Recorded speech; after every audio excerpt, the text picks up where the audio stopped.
या बीएसएफ की जगह निकलती थी, कांस्टेबल की जगह निकलती थी, दिन रात मेहनत करते थे, उस युवा के सपने होते थे और वो जाकर के दिन रात मेहनत करता था।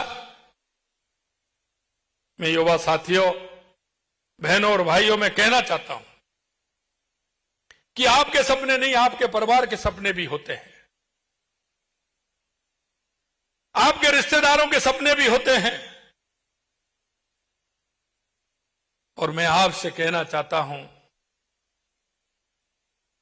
कि आप अगर बन जाएंगे, और इसलिए मैंने कहा, तो 10 लोग आपके पास आ जाएंगे।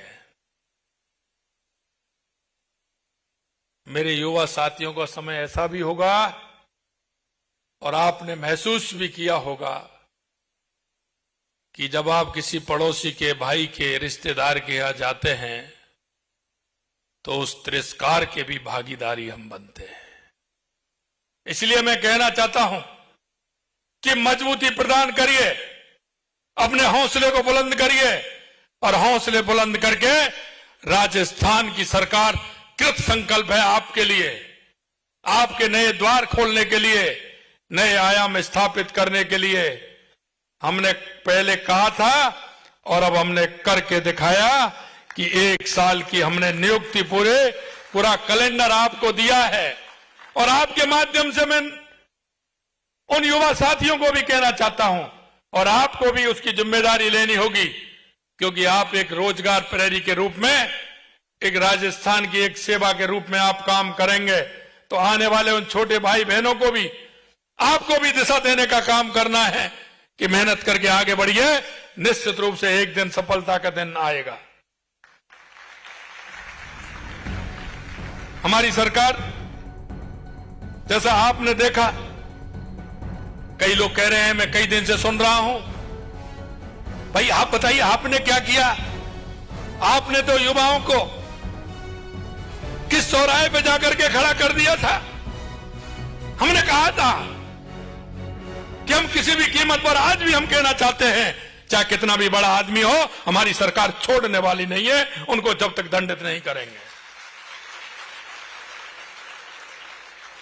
हमारी सरकार ने एसआईटी बनाई थी, हमारी सरकार ने उनको पकड़ने का काम किया। आपको तो बोलने का अधिकार ही नहीं है, क्योंकि आपने तो उस युवा के साथ जितना कुठाराघात किया, ये युवा निश्चित रूप से याद रखेगा। यह भी मैं आपको बताना चाहता हूं। और युवा साथियों में यह भी कहना चाहता हूं कि किसी की, क्योंकि कई लोग ऐसे होते हैं जो भावनाओं को, जिस तरह से युवाओं की भावनाओं को प्रभावित करते हुए वो काम करते हैं, उनसे आपको होशियार भी रहना है। ऐसे लोगों से आपको होशियार भी रहना है। मैं आपसे एक ही बात कहना चाहता हूं, आपने जो सरकार पर विश्वास किया है, क्योंकि आप देख रहे हैं, हमने कहा जुलाई के महीने में जब हमने बजट दिया था तो हमने कहा था कि हम युवाओं को 1 लाख नौकरी 1 साल में देंगे।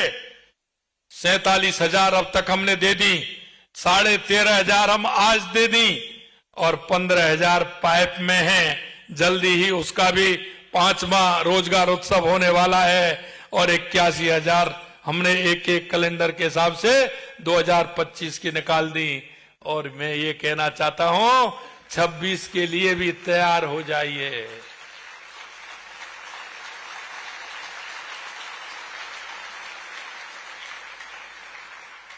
मैं आपसे एक पूछना चाहता हूं, जो बात करते हैं उनसे जरा एक बात तो आप पूछ लीजिएगा, क्या ये हमारे 1 साल की वैकेंसी है क्या? जो हमने अभी निकाल रहे हैं वो हमारे 1 साल की वैकेंसी है क्या? किसने मना किया था? आपने इतना कुठाराघात उस किसान और मजदूर के बच्चे पर किया है, आपसे किसने मना किया था? मैं मेरे भाई और बहनों और जो मेरे जुड़े हुए सभी हमारे हर जिले से जो हमारे युवा साथी जुड़ रहे हैं, उनसे भी मैं कहना चाहता हूं कि आप मेरे को जरा बताइए, ये चतुर्थ श्रेणी कर्मचारी की 55-60 हजार जगह हैं, ये 1 साल की है। क्या ये वैकेंसी एक साल में निकल गई? कौन जिम्मेदार है इसका कि उस किसान और मजदूर के बच्चे को इन्होंने इस रोजगार से दूर रखने का काम किया? किसने इनको मना किया था कि आप जगह मत निकालिए, वैकेंसी मत निकालिए? हमने कहा है कि कोई भी डिपार्टमेंट रिटायरमेंट होने से पहले जो वैकेंसी है उसकी सूचना हमारे पास आ जानी चाहिए। जब तक वो रिटायरमेंट होगा, जब तक हमारे युवाओं को मौका देने का अवसर कि अगर वो रिटायर हो उसी दिन उसको रोजगार मिले, उसी दिन उसकी जगह पे स्थान मिले, ये हम करने के लिए जा रहे हैं।